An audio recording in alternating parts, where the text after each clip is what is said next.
আমরা ভেন্ডি বলি। এটাকে 2 পিস করে কাট। অনেকগুলো চিংড়ি মাছ দিস।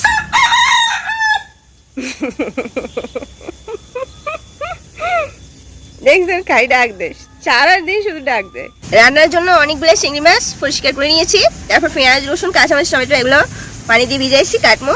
আর এখানে হচ্ছে আপনার গতকালকে বলছি না আমি ফ্রি সবজি পাইছি। আর আমি ঢেঁড়স একটু ভিন্নভাবে রান্না করি। এগুলো রান্না করলে একটু টাইপের হয়ে যায় না, মানে লোট লোট টাইপের হয়ে যায় না। তা আমি যেভাবে রান্না করি ওইভাবে আপনার এগুলা হবে না।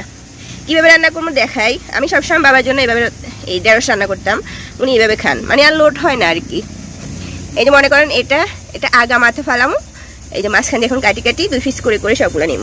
আমি হচ্ছে ঢেঁড়স না, শুধু ঢেঁড়স হচ্ছে কাটি পানিতে ধুইলে লোট হয়ে যায় সেটা না, পুঁই শাক থেকে শুরু করে সব রকমের সবজি আমি চেষ্টা করি আপনার কাটার আগে ধুয়ে ফেলার জন্য। হ্যাঁ, শুধু এগুলো যে লোট হয়ে যাবে, লোট জাতীয় সবজি এই জন্য কাটার আগে ধুইতে হবে তা না। আমি সবগুলো সবজি, সব রকমের সবজি আপনার এইভাবে কাটার আগে ধোয়ার জন্য চেষ্টা করি। এবার এভাবে ধুয়ে ফেলবো। তারপর হচ্ছে ধোয়ার পরে একটাকে 2 পিস করে কাটি নিব। এই যে এসাইজ করে করে কাটি নিব, বুঝছেন? ধোয়ার পরে এসাইজ করে সবগুলো কাটি নিই। এই যে আমার সব কিছু কাটাকাটি কমপ্লিট। এবার হচ্ছে চুলে আগুন দিয়ে দিচ্ছি।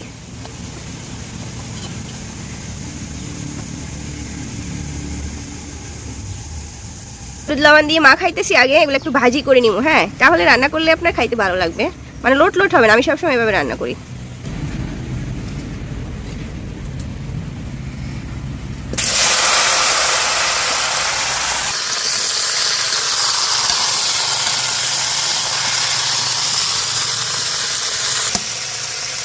অন্য সময় আপনার ঢেঁড়সগুলো যখন আমি কাটি বাজার থেকে আনি তখন হচ্ছে আপনার প্রায় অর্ধেক শক্ত করে যায়, মানে অর্ধেক ফেলে দিতে হয়, শক্ত হয়ে যায়। আজকে ঢেঁড়সগুলো একদম ভালো করছে, মাত্র একটা ফেলাইছি শক্ত।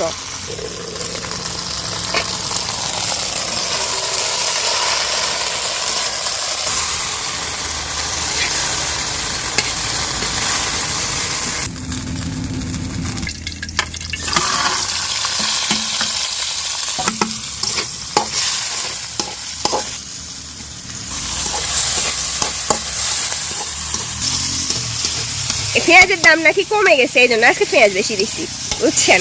কমে গেলে তো বেশি করে খাওয়া যাবে। এমনিতে তো আপনার দাম বাড়তে থাকলে তখন কম দেওয়া হয়, কিপটামি করি আর কি। আজকে কিপটামি করি নাই। অনেকগুলো চিংড়ি মাছ দিয়েছি। আমি হচ্ছে চিংড়ি মাছ দিয়ে তরকারি রান্না করলে আমার কাছে বেশি মজা লাগে। ঢেঁড়স যদি আপনার ভাজির চাইতে চিংড়ি মাছ দিয়ে এভাবে একটু হালকা ভাজি করে রান্না করি আমার কাছে মজা লাগে। একটু মশলা দিচ্ছি। ঢেঁড়স রান্না করলে একটু মিষ্টি মিষ্টি টাইপের লাগে না, আর মানে একটু লাগে। তা আমি হচ্ছে ঢেঁড়স যখন রান্না করি ঝালটা একটু বাড়াই দিই, বুঝছেন? তাহলে আর মিষ্টি মিষ্টি লাগে না, খাইতে ভালো লাগে অবশ্য।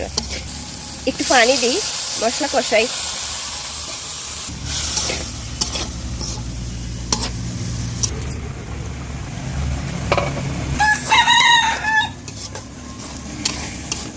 মশলাগুলো কষানো হয়ে গেছে না? এবার হচ্ছে ঢেঁড়স দিই। ঢেঁড়স এগুলো রান্না করতে আপনার সময় লাগবে না, যেহেতু আমি আগে ভাজা করছি না। দেখেন এভাবে কিন্তু রান্না করলে অনেক মজা হয়। আমি আবার লোট জাতীয় জিনিস বেশি খাই, মানে অনেকে লোট জাতীয় সবজি একটু করে না, অপছন্দ করে। আমি খাই, আমার কাছে মজা লাগে। আমার আম্মা বলবে কি তোমার হচ্ছে জাতীয় সবজিগুলোতে অ্যালার্জি আছে, তারপরে তুমি এগুলো বেশি খাও। আমার কাছে মজা লাগে। হালকা একটু পানি লাগবে না, একটু দিই, হবে আর লাগবে না। একটু ডাকি দিই, বেশিক্ষণ লাগবে না চুলে রাখা, অল্প একটুক্ষণ রাখলে হয়ে যাবে না?